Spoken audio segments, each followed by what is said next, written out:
우리 수예배 때 함께 볼 말씀은 요한 2서 1장 6절로 8절의 말씀입니다. 요한 2서 1장 6절부터 8절의 말씀을 우리 다 같이 합독하도록 하겠습니다. 또 사랑은 이것이니 우리가 그 계명을 따라 행하는 것이요 계명은 이것이니 너희가 처음부터 들은 바와 같이 그 가운데서 행하라 하심이라. 미혹하는 자가 세상에 많이 나왔나니 이는 예수 그리스도께서 육체로 오심을 부인하는 자라. 이런 자가 미혹하는 자요 적 그리스도니 너희는 스스로 삼가 우리가 일한 것을 잊지 말고 오직 온전한 상을 받으라. 아멘. 오늘 함께 볼 말씀의 제목은 확고한 믿음 가운데 행하라입니다. 요한 2서는 요한 1서의 축소판이라고도 할 수 있고요. 뭔가 그 1장에서 말했던 것들을 다시 한번 뭔가 보충해주고 정리하는 그런 느낌입니다. 사랑의 사도인 이 요한이 쓴 거죠. 역시.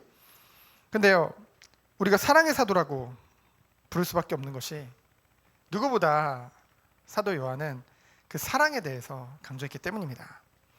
근데 우리가 오늘 요한 2서를 통해서 무엇을 보아야 되냐면요, 근본 사랑 안에서 모든 것을 행함을 강조하지만은 그 안에서도 단호함을 잃지 말 것을 말하고 있습니다. 근데 누구에 대해서 단호함이냐? 바로 미혹하는 자들, 이단에 대해서 바로 이제 단호할 것을 말씀하고 있는 것이죠. 우리 주변에는 수많은 이단들이 있습니다. 뭐 가까운 사람들 중에 또 그런 미혹된 것에 빠지는 사람들도 있죠. 우리가 그들에게 어떤 자세로 대해야 할지에 대해서 오늘 요한 2서에 기록되어져 있습니다. 첫 번째로 진리와 사랑 가운데서입니다. 1절로 3절이죠. 1절에 보면은 장로인 나는 이라고 했습니다. 요한을 가르치죠. 이는 장로가 연장자라는 뜻을 가지고 있는 것은 다들 아실 것입니다. 그리고 우리가 흔히 말하는 그 장로, 목사 장로로서 또는 평신도 장로로서 교회 지도자를 지칭하기도 하고, 그리고 성경에서 보면은 사도를 가르치기도 합니다. 뭐 세 가지 뜻이 다 맞겠지만은 여기서는 뭔가 연장자로서 이 교회의 어른으로서 이제 이 요한이 말을 하고 있는 거죠. 그래서 부녀와 자녀들이라고 했는데요, 이 부녀는 그냥 여자들과 뭐 다음 세대를 말하나 이렇게 생각할 수도 있는데, 이것은 상징적인 표현입니다. 무엇을 상징하냐면요, 부녀는 기독교 공동체, 교회 공동체 전체를 말하고요, 이 자녀들은 성도를 지칭하는 상징적인 표현이라는 거죠. 근데 그들을 어떻게 한대요? 뭐라고 고백을 했어요? 참으로 사랑하는 자라고 했죠. 이 사도 요한, 그 주의 종으로서의 사도 요한이 이 교회를 향한, 성도를 향한 그 사랑을 우리가 알 수 있습니다. 정말로 우리가 복음을 사랑하면 어떻게 됩니까? 교회를 사랑할 수밖에 없죠. 왜 그렇습니까? 주의 몸된 교회이기 때문에. 정원교회만 사랑하는 것이 아니라 그리스도의 머리 안에 있는 모든 교회들을 사랑할 수 있는 그 마음이 우리에게 주어집니다. 그 안에서 뭡니까? 한 공동체 축복을 누리게 되어지고요, 그 안에서 하나님이 원하시는 형제 사랑의 응답을 누릴 수 있는 것이죠. 그래서 2절에 보니까 또 뭐라고 했습니까? 우리 안에 거하며 영원히 우리와 함께할 진리에 대해서 말을 하고 있죠. 이 진리는 바로 3절을 보면 아시겠지만 예수 그리스도를 말합니다. 요한복음 14장 6절에 보니까 내가 곧 길이요 진리요 생명이니, 예수님이 그 그리스도가 길이요 진리요 생명이시죠. 그러면서 3절에 보니까 뭡니까? 은혜와 긍휼과 평강이 하나님 아버지와 예수 그리스도께로부터 진리와 사랑 가운데서 우리와 함께 하신다고 하셨습니다. 여러분, 진리와 사랑은 떨어질 수 없는 거예요. 예수님을 믿는다고 하면서 사랑이 없다? 그럴 수가 없다는 것이죠. 정말로 우리가 그리스도 안에 있으면은 그리스도가 우리를 사랑하심도 깨닫지만은 그리스도를 향한 그 사랑도 커질 수밖에 없다는 것이죠. 그러면은 그 그리스도께 받은 그 사랑을 우리 또한 삶 가운데 나타낼 수밖에 없는, 그렇잖아요. 우리가 얼마큼 받았느냐, 그것이 결국 삶 속에 나타나거든요. 그래서 인간적으로 봤을 때도요, 복음이 없어도 사랑을 많이 받고 자란 아이들은 티가 나잖아요. 그렇죠? 인간적인 사랑을 많이 받아도. 근데 영원하고 완전한 사랑을 우리가 받았다는 거죠. 누구 안에서요? 그리스도 안에서. 그러면은 당연히 사랑받은 자녀처럼 행할 수밖에 없는 것이죠. 성경 말씀과 같이. 그것에 대해서 말씀하고 있는 것입니다. 그러면서 두 번째는 뭡니까? 4절로 6절에 보면은 처음부터 우리가 가진 것이 있죠. 4절에 보면은 너희 자녀들 중에, 자녀는 성도를 말한다고 했죠. 계명대로는 뭐예요? 계명대로 진리를 행하는 자. 그러니까 심히 기쁘다고 했어요. 이 사도 요한이 봤을 때 무엇으로 심히 기쁘다고요? 그 사랑하는 자녀들, 성도들이 하나님의 계명대로 진리를 행할 때 심히 기쁘다고 했습니다. 이것이 참 목회자요, 참 목자의 심정인 줄 믿습니다.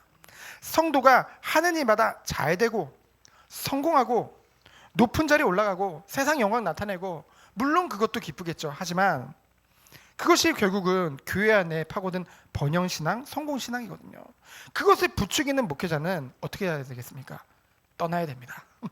단호하게 떠나야 됩니다. 제가 그것을 강조하면은 저를 떠나시기 바랍니다. 그건 하나님이 원하시는 게 아니에요. 예수님이, 사단이 예수님을 시험할 때 어떻게 했습니까? 네가 높은 자리, 네가 올라가서 하나님을 나타내라. 그때 예수님이 어떻게 하셨습니까? 말씀으로 그 사단의 그 유혹을 물리치셨죠. 그 방법이 맞다고 한다면은 예수님이 사실은 성육신하실 필요가 없죠. 그렇잖아요. 낮아지실 필요가 없죠. 예수님이 성육신하시고 낮아지시고 모든 고통과 고난을 다 당하신 것이 힘이 없어서입니까? 아니란 거죠. 하나님의 말씀에 순종하기 위함이었죠.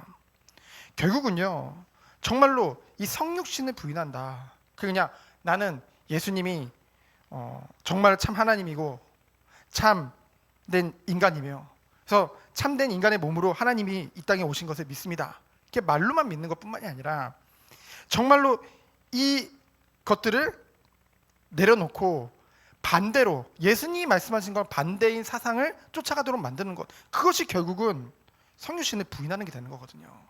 예수님이 이 땅에 왜 오셨는지 그것에 대해서 오해하게 만드는 것, 그것이 결국은 미혹해 하는 거거든요. 그에 대해서 말을 하고 있는 거죠. 그래서 하나님의 말씀은 무엇입니까? 요한복음 15장 12절에 보니까 너에게 계명을 준다고 했죠. 뭡니까? 서로 사랑하라고 했습니다. 요한일서 3장 23절에 보면은 그의 계명은 이것이니 곧 그 아들 예수 그리스도의 이름을 믿고 그가 우리에게 주신 계명대로 서로 사랑할 것이니라. 서로 사랑하는 것, 그 행하는 것이 뭡니까? 주님의 말씀대로 진리를 행하는 것이라고 말하고 있고요. 그것에 대해서 이 사도 요한은 가장 기쁘다고 했습니다.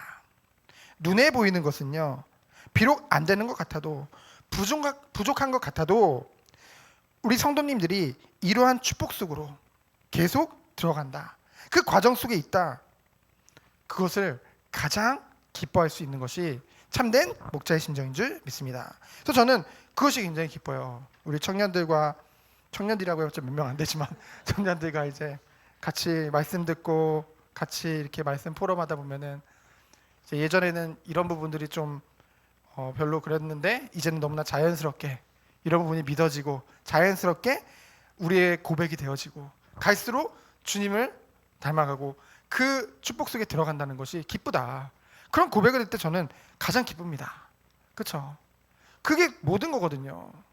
눈에 보이는 지금 되어지는 것들은 이후의 것이고요. 가장 중요한 것이 정말 하나님이 말씀하신 그 말씀이 온전히 우리에게 믿어지고 그것이 기쁘고 그것이 행복하고 그것이 참된 신앙이잖아요. 그러면서 5절에 보니까 뭐라고 했습니까? 서로 사랑하라고 했죠. 처음부터 우리가 가진 것이라고 했습니다. 그러면은 6절에 사랑은 이것이니 뭐라고 했어요? 그 계명을 따라 행하는 것이라고 했습니다. 계명은 뭔데요? 처음부터 들은 바 같이 그 가운데 행하는 것. 결국 형제 사랑은요, 하나님의 사랑과 이제 같은 맥락이라는 거죠. 그렇죠? 우리가 하나님을 정말 사랑한다고 한다면 형제를 사랑할 수밖에 없고, 형제를 사랑함으로 해서 하나님의 사랑을 나타낼 수 있는 것, 그것이 우리가 누릴 축복인 줄 믿습니다. 그럼 마지막으로 7절부터 11절에 보면은 미혹하는 자에게는 어떻게 하라고 했습니까? 요한일서에서도 미혹하는 자에 대해서 말을 하고 있죠. 결국은 어디서부터 모든 이단들이 시작되냐? 영지주의의 그 근본을 두고 있습니다. 그렇죠? 예수 그리스도의 성육신을 부인하고 성도들을 도덕적 방종에게로 미혹하는 등의 모든 이단 사상을 경계하라고 했죠. 사랑의 사도인 요한이지만은 뭐예요? 이 이단에 대해서는 굉장히 단호한 것을 우리는 볼 수 있습니다. 7절에 보니까 미혹하는 자, 곧 이러한 이단들이 세상에 많이 나온다고 했죠. 그들의 특징이 뭡니까? 예수 그리스도의 육체로 오심을 부인한다고 했어요. 제가 아까 또 말씀드렸지만은 이것은 말로만 부인하는 것뿐만이 아니라 뭡니까? 그가 왜 그렇게 행하였는지에 대해서 모르는 자들, 결국 모르면 어떻게 됩니까? 결국은 방종으로 가게 된다니까요. 삶으로, 행위로 부인하게 된다는 거죠. 말로는 인정한다고 하는데 삶과 행위로는 부인하는 것, 그것도 동일한 거라는 것을 오늘 말씀으로 나타내고 있습니다. 그러면서 성도들에게 뭐라고 했습니까? 온전한 상을 받으라고 했습니다. 주의하라고 했죠. 무엇을 주의하라고 했습니까?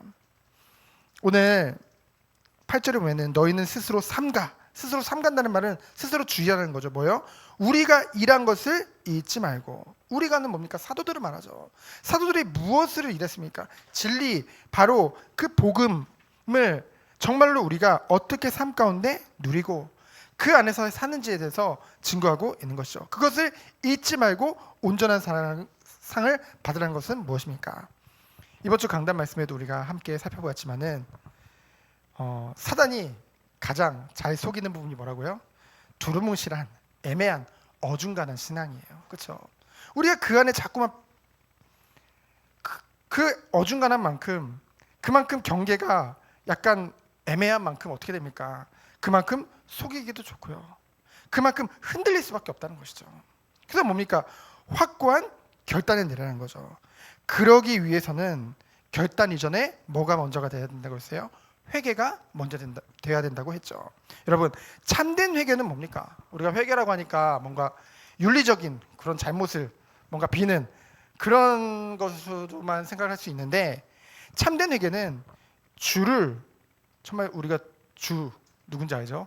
그 하나님을, 주를 주님으로 인정하는 것에서부터 시작됩니다. 그렇죠? 그러려면 어떻게 됩니까? 자기를 부인해야겠죠. 주님의 주인으로 온전히 인정하는 것, 주님을 우리의 주님으로 온전히 인정하는 것. 말로는 주님 하는데요, 여전히 모든 것 가운데 내가 주인이에요.